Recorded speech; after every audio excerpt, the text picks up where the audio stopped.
Hello there. Oops. Hello there. How are you?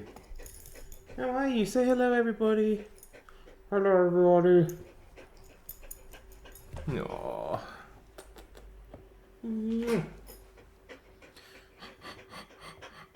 Yeah. Right, we're going to look at detectives, okay? Hello, everyone, and welcome to another episode of Book Time with Elvis. With me, Mark, and today I have a Provisional Dick10mber TBR for you. I say provisional because I'm not 100% decided. Also, some of you very kindly left some recommendations in my announcement video, and I just have to kind of go through and decide which ones I want to procure to read alongside these possibilities. Some of them are definite. Some of them are volumes that contain multiple works. I just haven't decided if I'm going to read all of them or just one or two of them. And some are short stories, which of course I'm not going to read the whole book. As you'll see in a minute, it's quite big. I will eventually, but probably not just for this event. And feel free again, if you didn't leave any recommendations in the announcement video, but you would like to, then feel free to do so. I'm very much up for reading anything to do with dicks. Detectives, of course. You know what I mean. Right then, so the first one is massive. Now, Sean D. Stanfast told me it was a big book, but I didn't think it would be as big as it is. And you probably saw it on the thumbnail. And it is Leslie Klinger's classic American crime fiction of the 1920s. And it is a beautiful book, I have to say, because it's annotated, of course, and it's got some complete... let me see there, if you want to see there, right? It's got some complete novels in it that have, as I say, been annotated with... Oh, I can't even hold it up. You know, obviously, pictures, illustrations, that kind of thing. Who needs the gym? You just got to read books, right? Read big books. But you're probably wondering what books it includes. It includes The House Without a Key by L. de Biggers. That's the first Charlie Chan mystery, which I've already read. However, this is annotated, so it must be better. It will certainly be very interesting to see. So I may reread that. I haven't decided.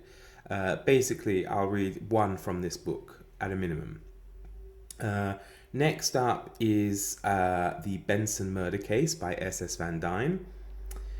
And that would be Philo Vance.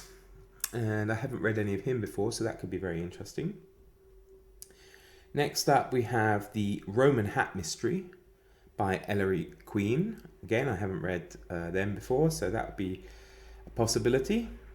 We have Red Harvest by Dashiell Hammett. I haven't read any Dashiell Hammett, but I would really like to, so that is a strong possibility. And finally, we have Little Caesar by W.R. Burnett. So there we go, that's what's in this book. As I say, it's annotated, it's got some appendices, it's got introductions to the works as well, but it is huge. I'm not sure I'm going to be lying in bed trying to read that of an evening, but we'll see. So yeah, if there are any you can particularly recommend that I've just mentioned from the book, please do let me know in the comments. Next up is a book that we're doing a group read with, or doing a group read of with Sean D. Stanfast, Michael K. Vaughan, myself, and a couple of others. If you would like to join, let me know. I will add you to the Voxer group. It is the annotated, much easier to lift up, the annotated Big Sleep by Raymond Chandler. It's a first for me. I haven't read it before. I'm really looking forward to it. I'm getting very excited. I love these kind of books, and we're just over a week to go before it kicks off, as they say. But I think it will be fascinating. Again, as I say, it's annotated, so it's got some good notes, pictures, and things explaining what people are talking about. There's a picture there to make Sean very happy, featuring Louise Brooks. So yeah, I'm sure he'll be delighted about that one. So yeah, this is a definite. Absolute definite. Next, we have, as a possibility, one story from these. Now, I've read all these before, but they are due a reread, and it's at least one of Sherlock Holmes's novels. So either Study in Scarlet Valley of Fear, The Sign of Four, or The Hound of the Baskervilles.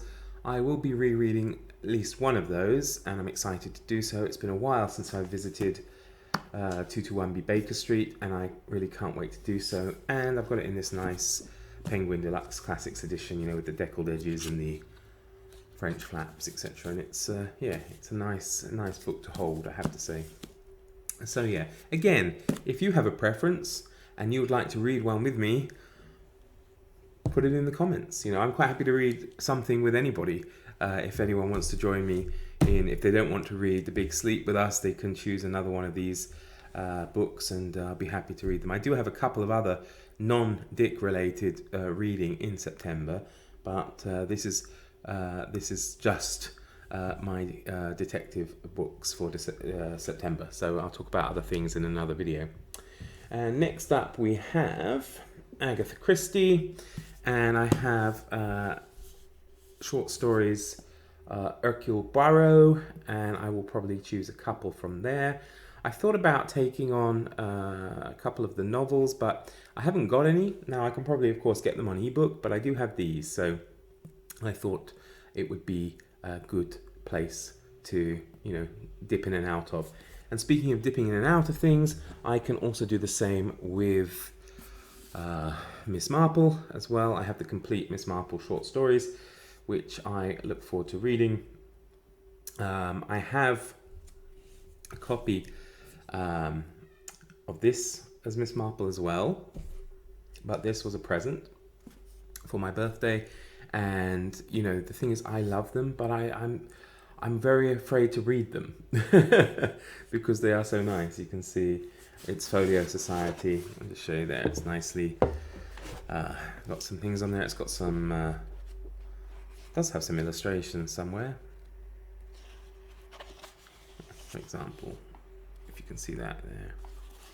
And yeah, it's a lovely book, but again, I'm not sure I want to read it in bed or something like that because I don't want to damage it.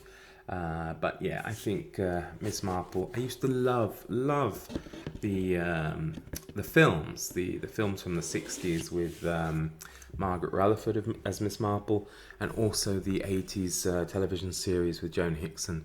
Fantastic, you know, the sound, you know, listening, the music in both of them is absolutely great. But certainly when I listen to Joan Hickson's Miss Marple, it used to be broadcast in Bermuda on a Sunday, so it always reminded me of school. It's a bit like my sister always gets chills up the back of her spine when she hears the theme music for the Antiques Roadshow. You probably know it. I think you have it in America, maybe on BBC America, but it was again broadcast Sunday evening, so it was like one of the last things we'd watch before bed, before we had to go to school on Monday morning. So even now she doesn't like to hear it, so it's kind of funny. But yeah, she'll probably be upset me saying that, but you know, such as it is. So there we go. And as I say, please again, if you want to read any of these with me, let me know in the comments, and we'll arrange to chat on Voxer or Discord, which I've neglected. I must get into using that more. I to be honest, I'm not really good at using it. But it's probably because I don't use it enough. So that's why I need probably more practice. But Vox is convenient, although not a massive fan really. It's quite unreliable. I'm a member of a book club run by Very Literary Carrie, and that's on Instagram. That's okay, but it does limit your speaking. Because I'm very lazy, I don't want to type, so I like the voice function. That does limit your speaking time to just a minute, and then you have to, you know, record another message. But yes, if you want to join me, I'll be delighted, absolutely delighted. And yeah, and please, if you're going to join in anyway, but you don't want to read anything with me or any of these particular books, let me know what you're going to read, because I'm absolutely fascinated. I know I want to get hold of possibly some Ellis Peters, a CAD file maybe, something like that. I do like my historical mystery. I mean, somebody asked me the other day about what's the difference between detective and murder mystery. I think the focus, of course, is on the detective. That's why we're doing this. And I think, although, of course, Cadfael isn't a detective, he's a monk, but he is, isn't he? It's like in the Shardlake books, Matthew Shardlake, he's a lawyer, but he does detective things. Just because the phrase or the name for it didn't exist then, I think, you know, he is a detective by any other name. So, you know, that's why I kind of look at those. And I'm really thinking about having to get to the last Shardlake book soon, especially if there is going to be another one on the way. I feel silly actually saving it, but there we go. All right, I've rabbited on long enough. Thank you so much for watching, and yeah, take care, everybody. See you soon. Bye-bye.